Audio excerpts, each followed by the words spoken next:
Good afternoon, everyone. Apologies for the brief delay, technical difficulties. Welcome to ASPPH Presents Faculty and Practitioner Wellbeing from Burnout to Balance.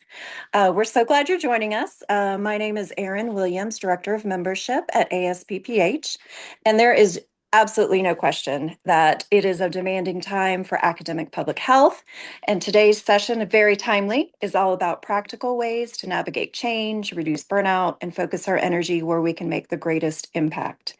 I'm pleased to introduce our speaker, Natasha Tosh Durkins, founder of Fiercely Joyful LLC. Tosh is a leadership strategist, executive coach, and best-selling author who brings extensive experience leading organizations through change. Today, she'll share her practical, neuroscience-informed strategies to help us manage stress, navigate uncertainty, and move from burnout towards balance. Throughout today's webinar, we encourage you to participate. You can submit questions at any time using the Q&A button, and we also invite you to share your thoughts in the chat during the session. Thank you all for being here. Please join me in welcoming Tosh Durkins. Tosh. Thank you, Erin. Thank you so much for the kind introduction, and good afternoon, everyone. Very excited to have you here today. And thanks to ASPPH for having me. And let me just say welcome.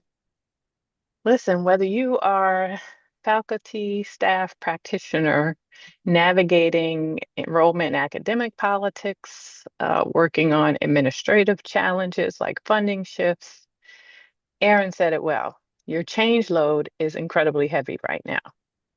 So today is about moving out of burnout by reclaiming your agency.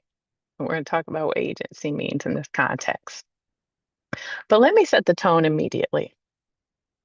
If you are tired of being told to be resilient or to just push through in the face of what feels like sometimes systemic chaos, this session is offering you a different path.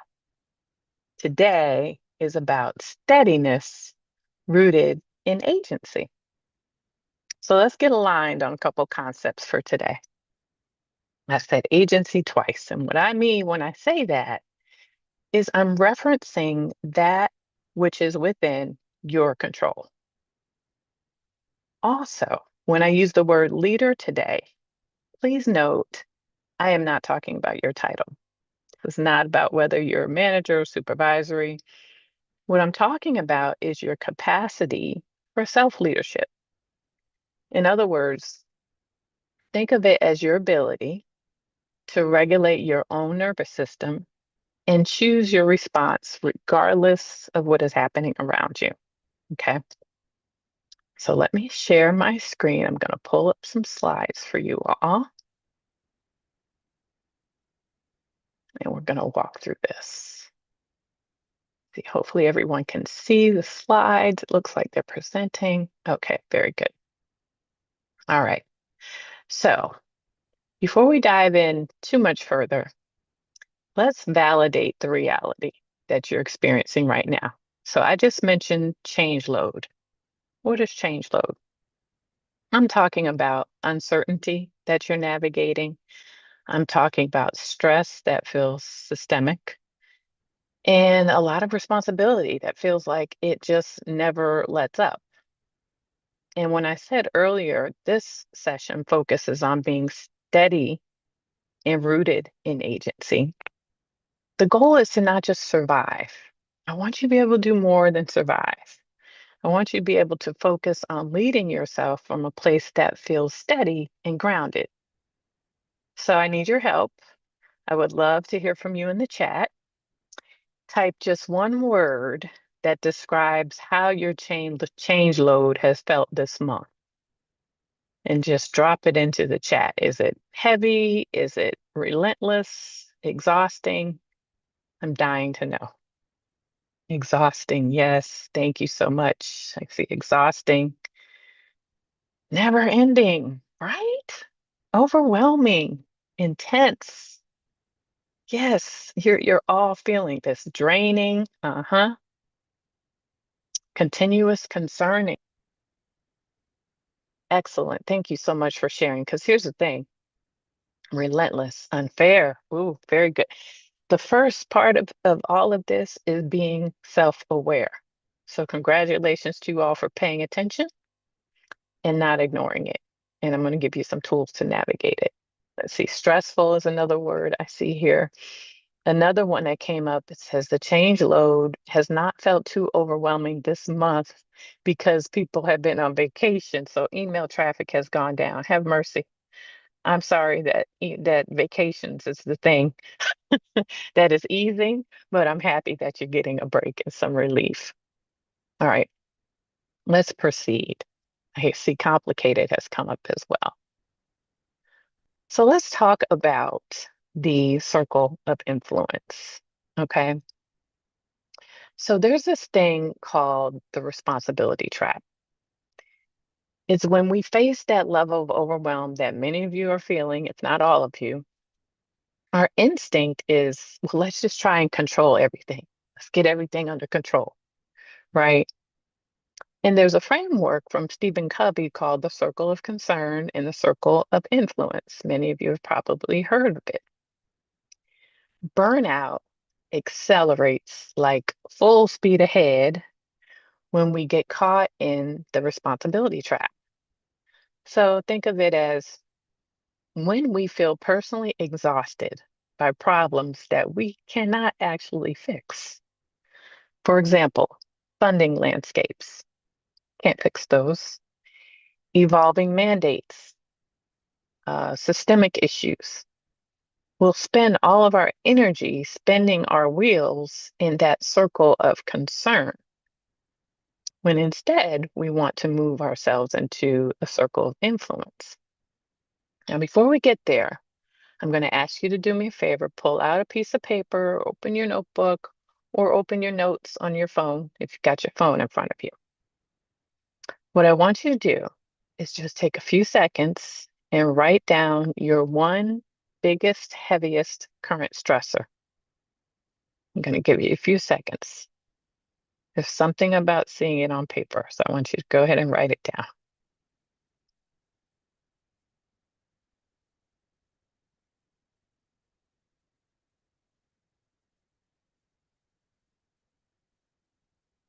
Okay. All right. Hopefully you wrote something down. Now look at what you wrote down. Ask yourself, is it in your circle of concern, meaning something happening to you, right? That's the circle of concern. Or your circle of influence, where there's something you can do about it. Which one is it? It's important to make note of that because we'll have some strategies for how to handle those things. I'd love to hear from a brave volunteer or two in the chat. Anybody willing to share what one item you want to consciously choose to move from the circle of influence, the circle of concern, where something's being done to you, over to the circle of influence? Drop it in the chat so I can see what you're working with here.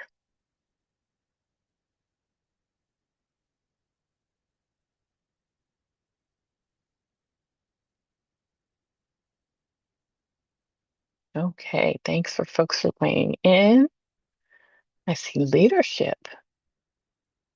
Okay, finding a new job or a job transfer. Publications for promotion. Ooh, these are all good. I'm sure many people are dealing with that. Let's see. A forced pause of unknown duration on an important study. Oof. Role strain. And we got some personal challenges. Someone's dealing with their dad's health challenges. Okay.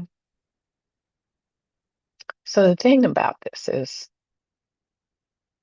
to move things into our circle of influence, we have to be regulated. So thinking about both the work issues and the personal ones. In your dad's health, I hope your dad is well and everybody is coping. We've got to figure out what is within your ability to actually influence. Another one that came in is changes in higher education overall. Someone said grief in the commute, which I get that too. So here is a practice. Let's look at our first practice that we will use in these cases. Practice one is called the pause. So to move things into our circle of influence, I mentioned a moment ago, we have to regulate ourselves. If the brain is perceiving too much uncontrollability, the amygdala hijacks our cognitive capacity, like literally.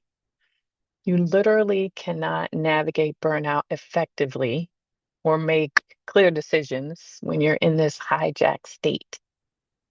So the pause is a tactical reset to restore your mental clarity. Okay, so we're going to practice it right now. I call this the 60-second stop, drop, and breathe. Okay, just 60 seconds is all we need. So you stop what you're doing because you're feeling the tension in your body. You notice it, you feel it, so you just pause. Drop your shoulders. Did you see my shoulders just come down? Because usually we're kind of sitting like this, or we might have our back slumped. Drop your shoulders down, away from your ears, and then unclench your jaw. Sometimes we don't even realize we're holding our face tightly. And what I want you to do with me is we're going to breathe. Let's breathe in right now. 4 counts in and 4 counts out. Breathe in, 4, 3, 2, 1, and out. 4, 3, 2, 1. Repeat. Let's repeat it. Let's do it one more time. Let's breathe in for 4 and out. 4, 3, 2, 1. Did your shoulders just drop a little lower? Did you see mine? They dropped a little lower. This is what breathing does. Let's just do one more as we do in our 60 seconds. We deserve 60-second pause. Breathe in. 4, 3, 2, 1, and out for 4, 3, 2, 1. Simple pause. And you can do that anywhere. You might be by yourself in a cubicle, in an office. You could be in the middle of a tense meeting where you feel the strain in your body and you need to regulate. Even in the meeting, you can take 3 deep breaths, 3 cycles of the deep breaths, 4 in, 4 out. Because here's the thing I want you to remember. A regulated person helps create a regulated environment for yourself and for others.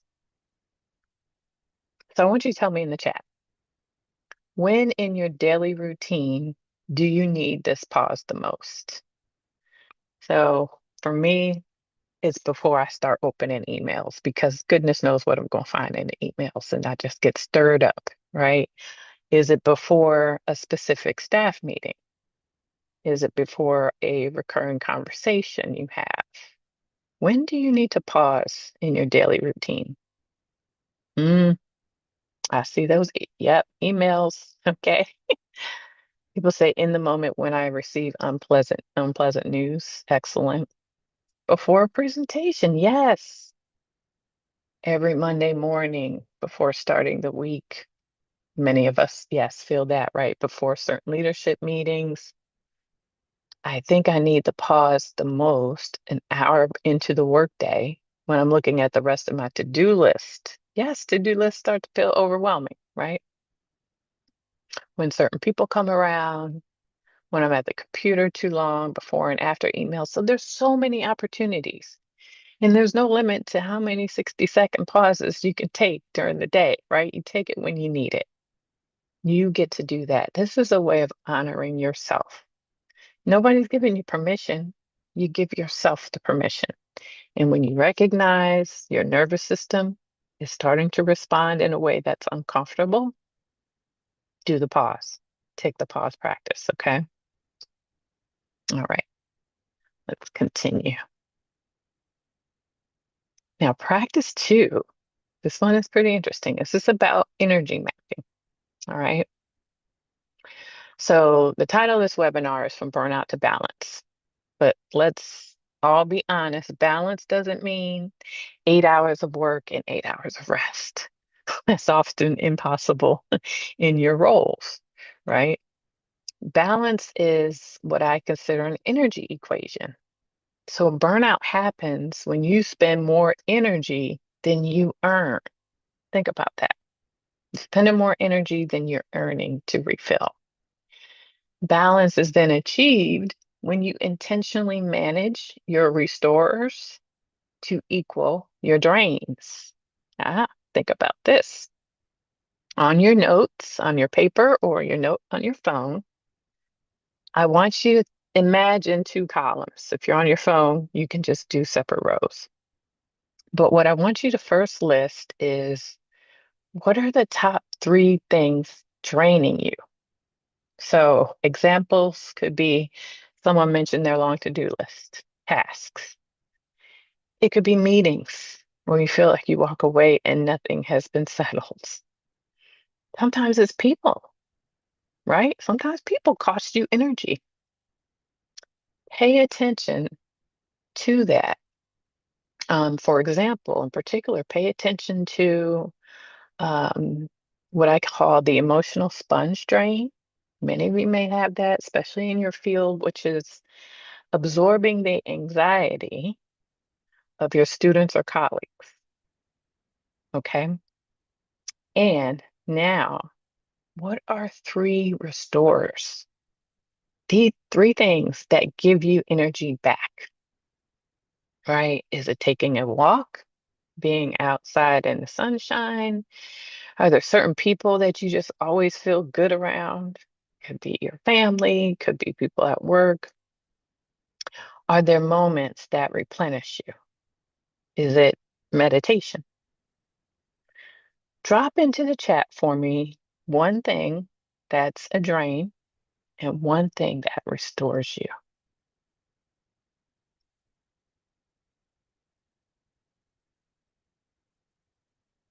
Let's see what's going on.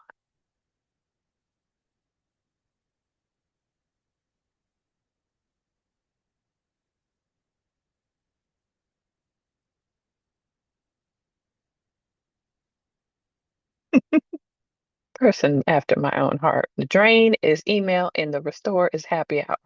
Right now, we can talk later about what cocktail you might be having, if any. A drain is meal planning, okay, and making. Restoring, walking the dog. Someone else says laughter restores me. Yes. Drain can is just work overall, but the restore is the fur baby. I got two of those. I feel you. Another drain is nonstop work. And a restore that goes with that is hydrating and eating well. Okay. The performance of work drains me, but large bodies of water restore me. The beach person, I get it. And see, think about this, how important it is we have both. So, what I'm going to offer is this. Look at of the three that you wrote down or thought of, look at your biggest drain. You may not have the power to entirely delete that task, right? I get it. But do you have even 10% agency to change how you do it? Maybe you're a morning person and you're doing the thing in the afternoon. Can you switch to the morning to do it? Maybe it's something that a colleague has greater expertise in than you.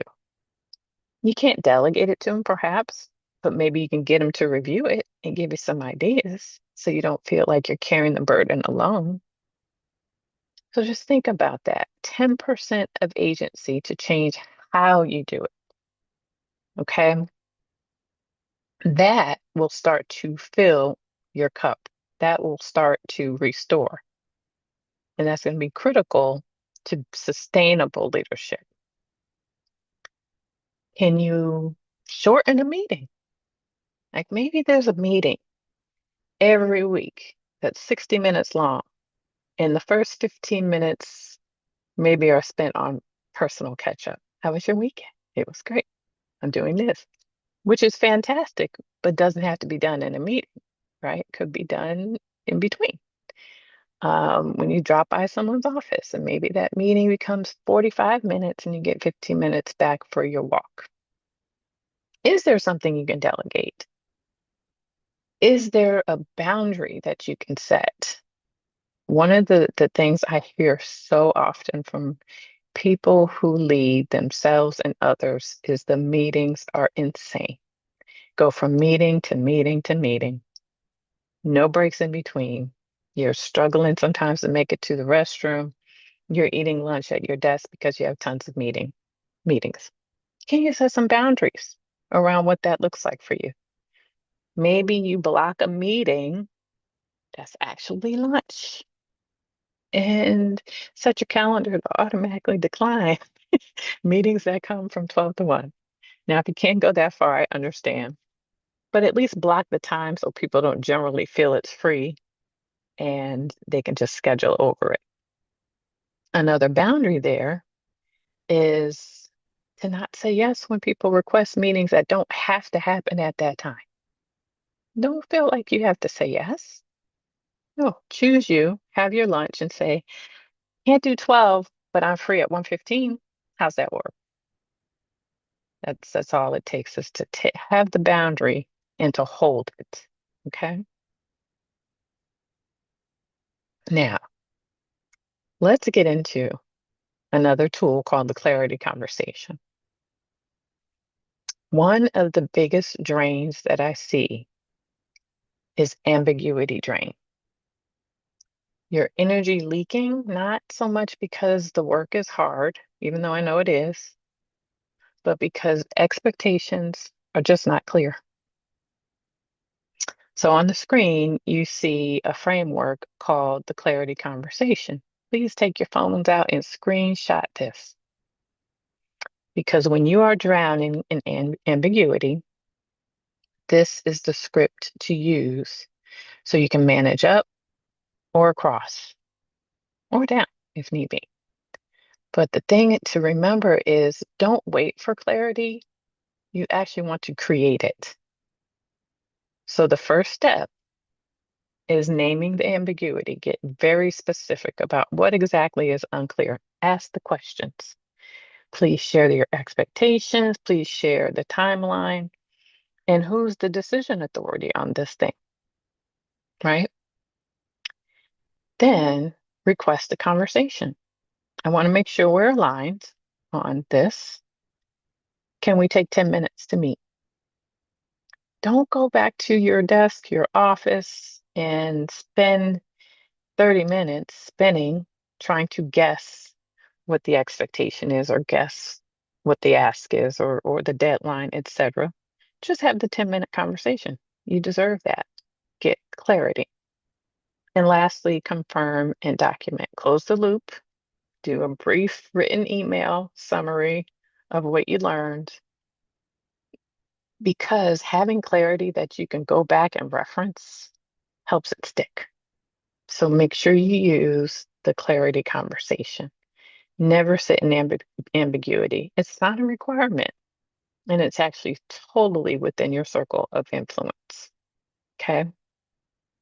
All right. And share this, by the way, share this with your colleagues. It works with every relationship. All right. So now let's get into the one thing challenge. So I talked about the responsibility trap, right? When you're owning everything and you feel the need to take on ownership of everything when in fact you don't have to. We talked about the pause, just taking 60 seconds to stop. And so many of you named moments when the pause is needed, especially before you get into those emails, sometimes before meetings. If you know a certain someone is coming by to see you, that tends to trigger something in you, do the pause, the 60-second pause, the deep breaths. Make sure you lower your shoulders and give yourself the space to ground and ground yourself. We talked about the energy mapping. Energy mapping is key. If you don't know what's draining you, then how do you fix it? Take your list of three, or if you only jotted down one, or if you didn't jot any down yet, make sure you do the exercise. Figure out exactly what are those things that are draining you, and what you can do to restore. Got to be able to restore. And a lot of people, I'm just going to tell you too, if you sat there struggling when I said what restores you and couldn't come up with an answer, you're not alone. Please don't feel bad about that.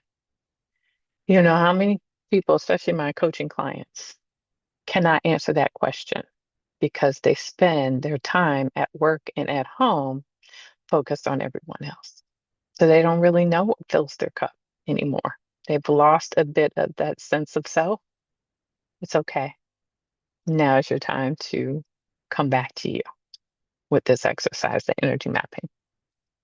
And then remember the 10% agency rule. The things that feel completely outside of your control, if nothing else, you can take 10% agency in how you handle the thing. That's yours. And can't nobody take it away from you. But the key is remember, none of this matters if the change load wipes your slate clean the second that you log off of this Zoom, right?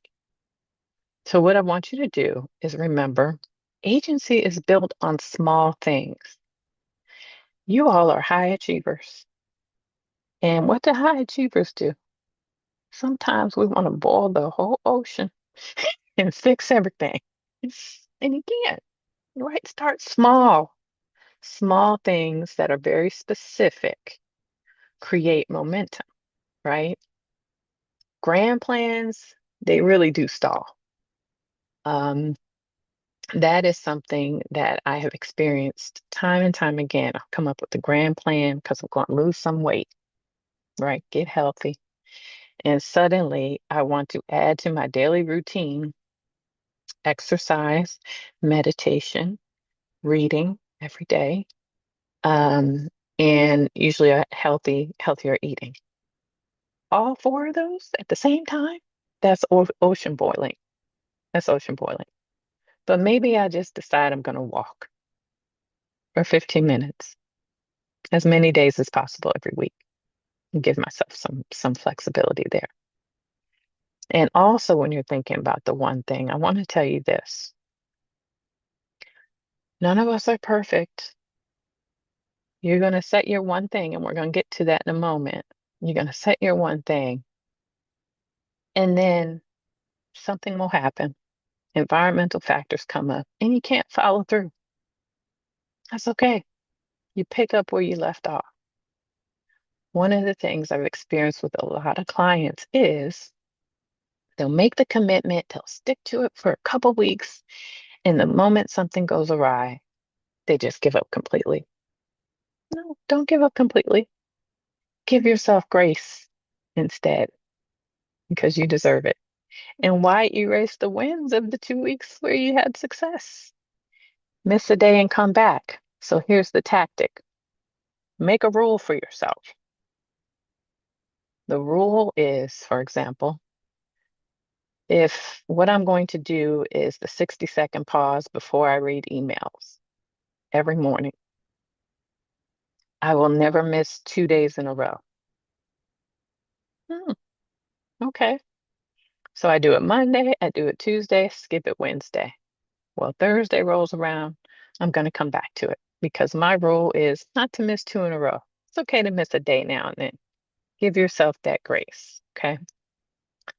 So let's look at what you came up with for your energy map.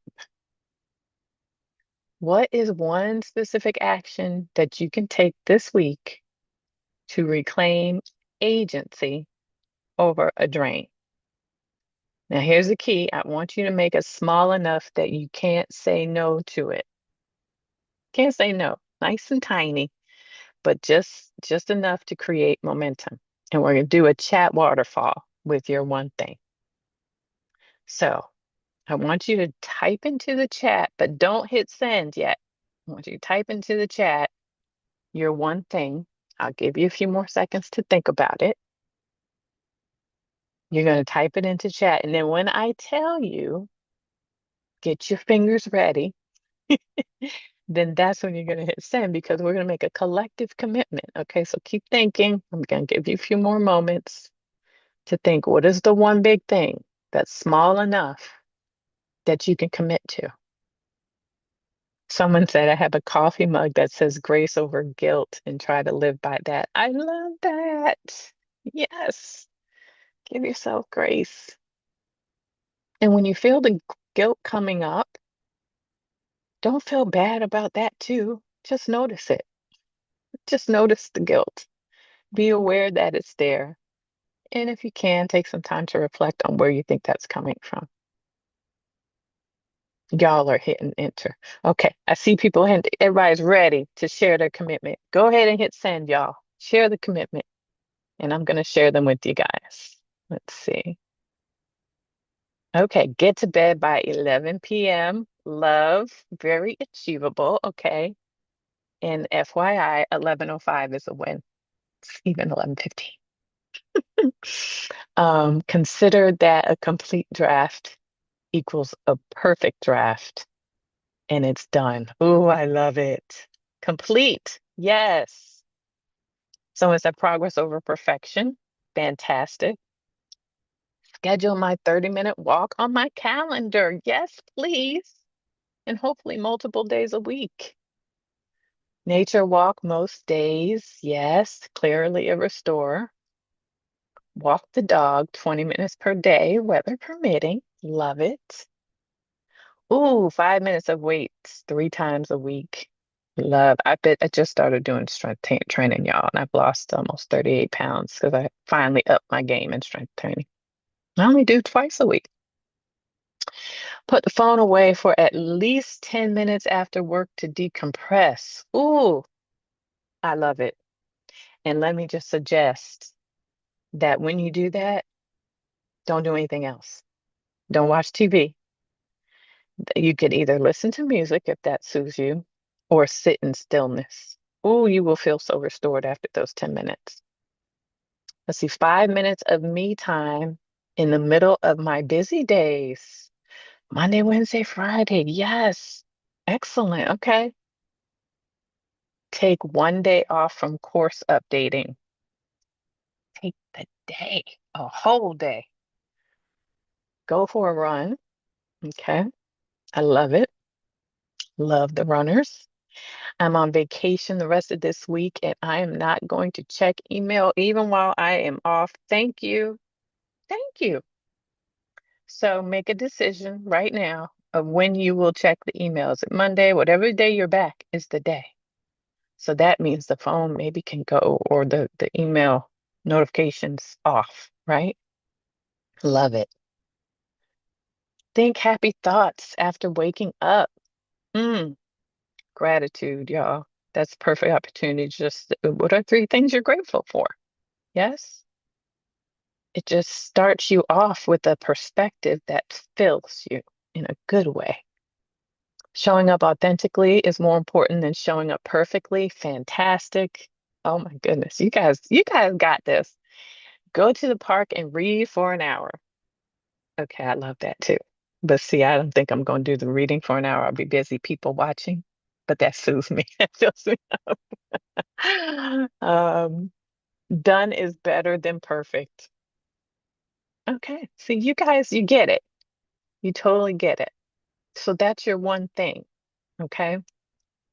I want you to take that from today and follow through on the commitment to yourself. It was about 10 years ago when I was reading my book, reading a book. I think it's called Girl, Wipe Your Face or something like that. Some of you may have heard of it. But she was talking about people that she would want to be friends with and people she wouldn't. And she was thinking about it from the perspective of how she shows up and how she constantly canceled on herself and how she didn't follow through on any commitments to herself. And she always put herself last. And she thought to herself, I wouldn't be friends with that person, but that person is me.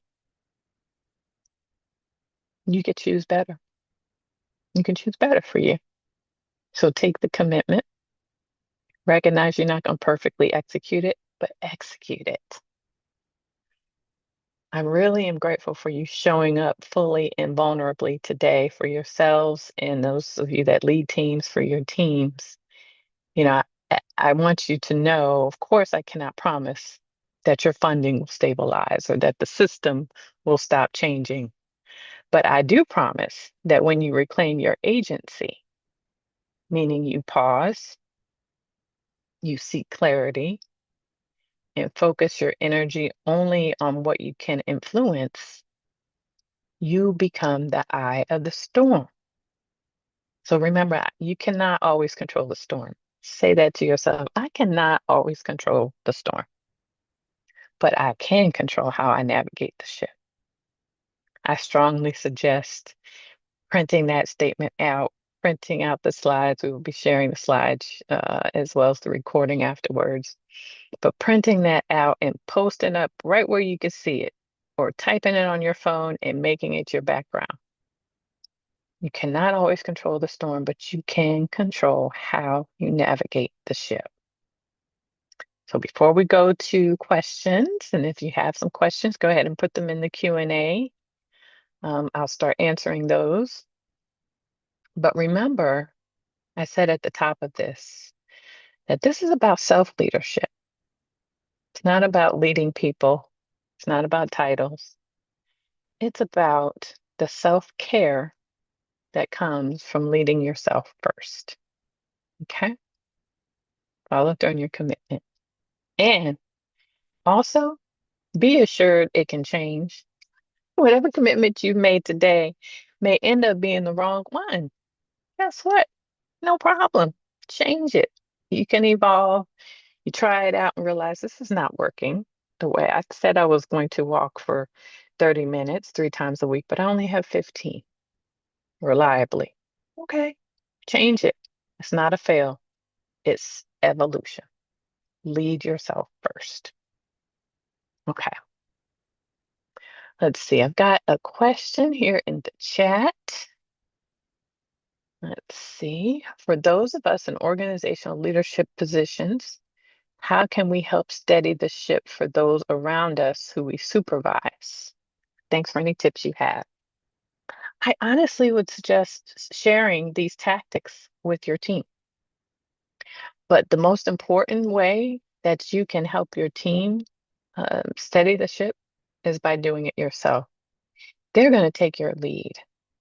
You've been there before where you've had a leader who was not so steady and everybody around reacts to it. So if you're modeling it, it will flow down. There may be a few people you need to give some individualized attention to, and you can do that and share these tactics. But oftentimes, when they see you steady, then they feel safe being steady. Let's see, any book recommendations? Thank you for this presentation. I found it meaningful. Good. I'm glad to hear that. Thank you. I do recommend my book, Fiercely Joyful. It's on Kindle. It can be found on Amazon, Barnes and Noble. But it's about living your most authentic life. Because I'm going to tell you, that's where the stress starts to come down when you're showing up in your truth. And when I say authentic, I'm not talking about coming to work revealing all your business. That is not what authenticity means. Authenticity in this context is about showing up in alignment with what you value. Who you are and how you behave are the same. So that's the focus. Anything you can find around that. I also love the book by Viktor Frankl, Man's Search for Meaning. That's very enlightening. And believe it or not, Such an easy read, but one of my favorite books is The Four Agreements by Don Miguel Ruiz. I used to take everything personally. That's one of the four agreements. Don't take things personally. If you have that challenge, please read that book. It will change your life.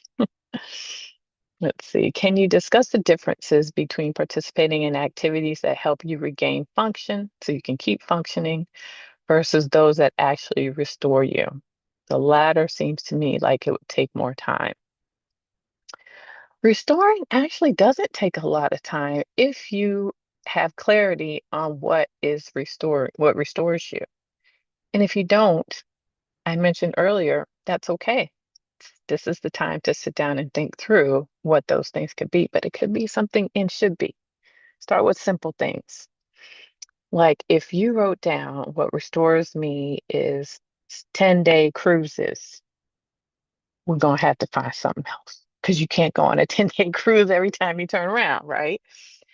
But maybe it is how you feel when the sunshine hits your face. Maybe it's like one of the reasons I want to grow my hair long is because I love how it feels when the wind blows through it. Isn't that weird? It's weird, but it restores me, and I'm not ashamed. I love it. I go out and let the wind blow my hair. I feel good. Is it just the laughter? Sometimes in our day and age, I totally understand it may be doom scrolling. My husband loves doom scrolling on Instagram videos of dogs. Because we have two dogs, and he comes showing me all these amazing videos. So find the thing that restores you. Regaining function for me is different. The 60-second pause helps you regulate and regain function, right? Not necessarily restores. Whereas maybe jotting something down in a journal, sending a text to someone you care greatly about, deeply about, going to get a hug from someone that you're connected with, those kinds of things don't take much time at all. Not at all. Any other questions out there?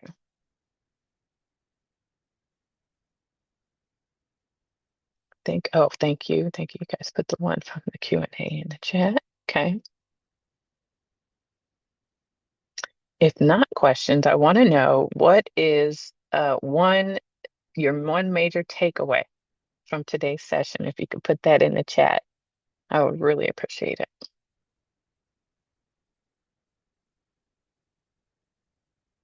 One major takeaway that you're going to take with you.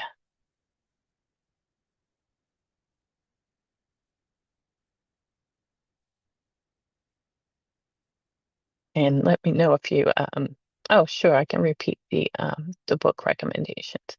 So one is The Four Agreements by Don Miguel Ruiz, Ruiz. Um, Another is Man's Search for Meaning by Viktor, and it's Viktor Frankl. I think it's Frankel. It might just be KL, no E. And Fiercely Joyful. That's my book. Let's see, I'm looking at takeaways. Self-care is doable. Yes. And self-care, you should apply it every day, every moment you get. It's not about a bath or a visit to a spa. Mm-mm. It's holding a boundary, right? That whoever said they were going to put their daily walks on the calendar or their lunch on the calendar, hold the boundary. That's self-care. To identify more things that restore me because these cruises are far in between. Yes, I'm sorry. I wish you could go more often. Start small. That's a takeaway. Great. I look forward to implementing many of these tools, but especially the clarity conversation. I'm going to come back to that real quickly too before we wrap around the clarity. Another one said clarity conversation. Someone else said you can always find the time to reset, even if just for a few minutes. Yes, you don't need an hour. Like just give yourself the 60 seconds to 3 minutes at least that you deserve. Another takeaway is the clarity conversation. Yeah, we don't want ambiguity, we want clarity. Oh, let's see, stop and breathe. It will shift your perspective, and as a result, your approach 100%. One takeaway is identifying my drains and what restores me. From this webinar, I will be more intentional about restoring what I need to feel less stressed. Yes, yes. Okay, let me come back to the clarity conversation real quickly. I just want to highlight something for you all. There is a difference between nice and kind. Have y'all ever thought about that? I'm mentioning it because our focus sometimes on being nice. Yes, somebody say yes. Thank you. Good. Our focus on being nice is often a drain, right? Nice gets back into being the emotional sponge for other people. But all the people that said clarity conversation, that tool really resonates with you, that is about being kind. And that means you tell the truth with compassion. So rather than someone say, "Hey, how are you managing, Tash, with the additional work that we gave you? You doing okay?" If I'm not, then the answer is actually I could use support. Some of this has taken me longer because I'm not an expert in this thing, and I really could use some support on this piece. This over here, I got cut, right? Or the person that said something that felt disrespectful to you in a discussion. That causes stress when you just let it go. Don't let it go. Have a conversation, a very candid yet compassionate one. Hey, I'm sure, and thank you, Gwyneth. Gwyneth said nice, nice as gendered expectation. Agree.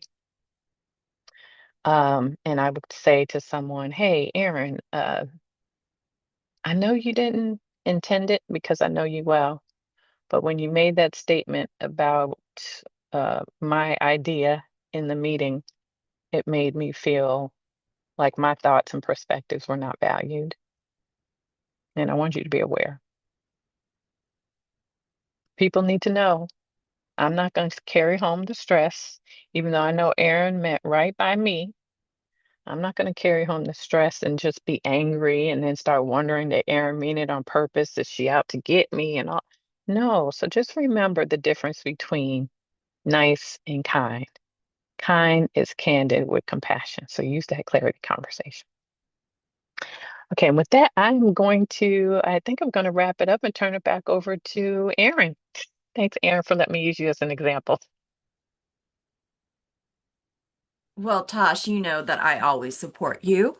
And thank you for having that candid conversation with me. I really appreciate it.